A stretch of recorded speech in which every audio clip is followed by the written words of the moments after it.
Cette semaine, lire ou ne pas lire L'Assassin royal de Robin Hood?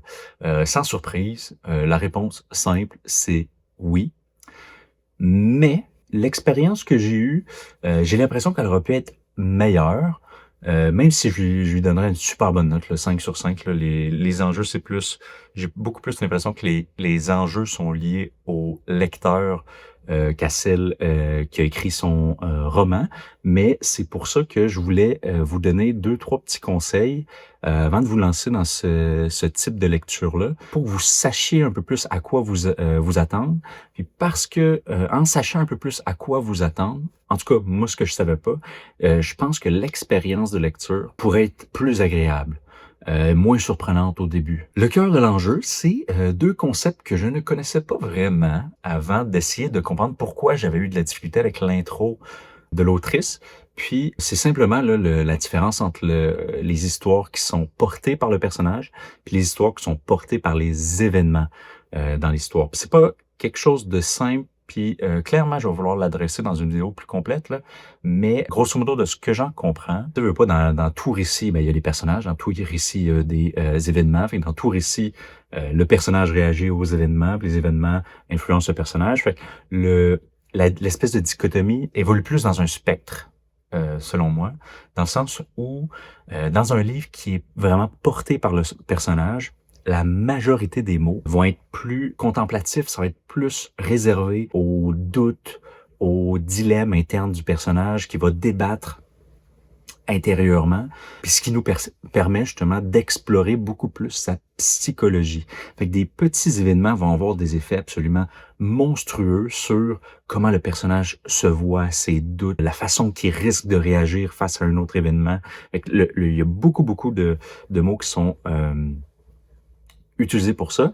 Puis de l'autre côté, les histoires qui sont plus poussées par les événements, ce que j'étais plus habitué à lire avec Le Seigneur des Anneaux ou Mistborn de Sanderson, ben là, on se concentre beaucoup plus sur la complexité de l'événement, la complexité de l'intrigue, auquel le personnage devra réagir, va mettre des actions, actions qui peuvent changer les événements à venir, des actions qui peuvent être complexes, peu importe, mais on n'aura pas autant accès à son débat intérieur. Puis je pense que c'est vraiment là qui est vraiment la nuance, parce que j'avais de la difficulté justement à les voir vraiment comme une dichotomie, vu qu'ils utilisent à peu près les mêmes morceaux. Et dans un récit, mais avoir tous les mêmes morceaux que dans l'autre. Fait que j'ai plus l'impression que c'est une question de proportion puis de choix de l'autrice en fonction de ce qu'elle voulait explorer. Puis c'est en ne sachant pas ça, à mon avis, que j'ai eu beaucoup plus de difficultés à embarquer dans l'histoire au départ. Parce que le livre de Robin Hood, L'Assassin royal, il est très character driven, fait que porté par le personnage. Fait que au début, si tu t'y attends pas, tu es en attente longtemps du premier événement significatif qui va être expliqué en long et en large, puis auquel va devoir survivre ton personnage.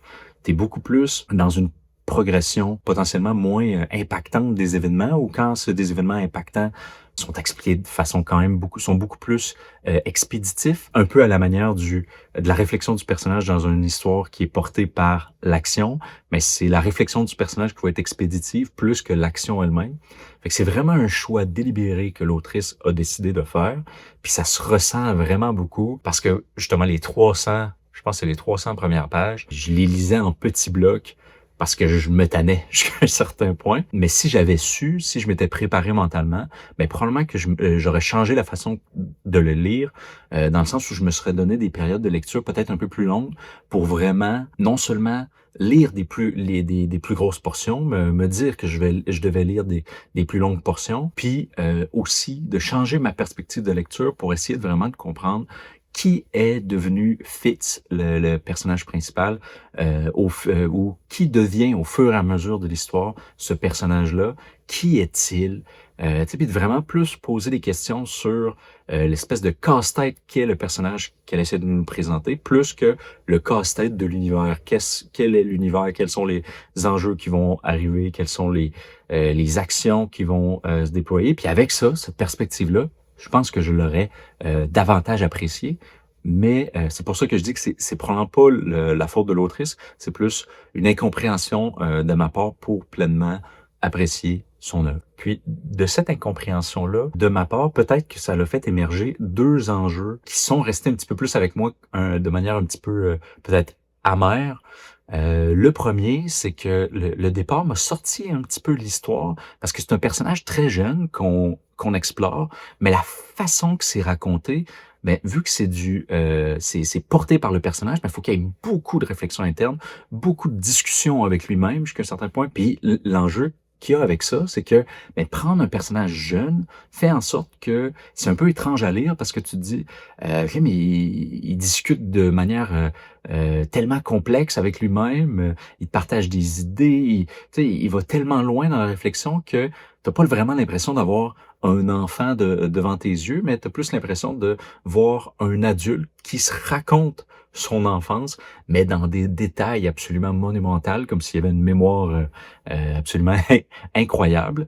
Cependant, même si j'imagine que cet enjeu-là vient peut-être un petit peu du fait que je n'étais pas nécessairement préparé au style d'écriture, ça s'est vite évaporé, cet enjeu-là.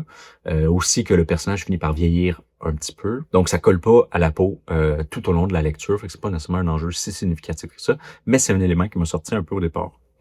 Le deuxième élément, puis là, c'est peut-être un peu c'est comme un semi-spoil là, ou lié à une attente qu'on pourrait avoir en lisant le livre. Fait que si tu veux pas le savoir du tout, tu peux juste passer un petit peu plus loin, là, mettons de dépasser d'1 minute, parce que ce sera pas très long. C'est vraiment que tu t'attends qu'au fur et à mesure de son apprentissage de devenir un assassin, en quelque sorte, ben de vivre son premier assassinat. Mais tu te rends compte que finalement, tu le vivras jamais parce que dans le chapitre assassinat, finalement, je pense que c'est une phrase ou 2 où il dit à son mentor: «Ah ben, je suis rendu à 17 assassinats, blablabla, blablabla, blablabla». Puis là, tu es comme: «Ben, voyons, ça aurait été intéressant, il me semble, faire l'expérience du premier assassinat».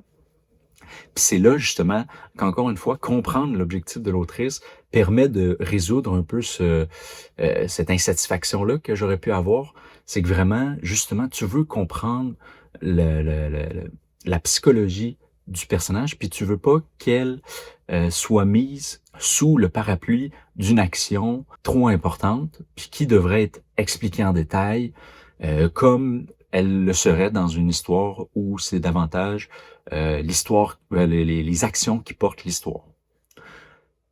J'en comprends que c'est un choix de l'autrice. Cependant, personnellement, j'aurais peut-être pas fait ce choix-là malgré tout. On dirait que c'est tellement un événement important qui peut justement t'en apprendre, de t'aider à comprendre un peu plus qui est le personnage devant toi, que j'aurais probablement pas fait ce choix-là, mais là, rendu là, à chacun ses opinions.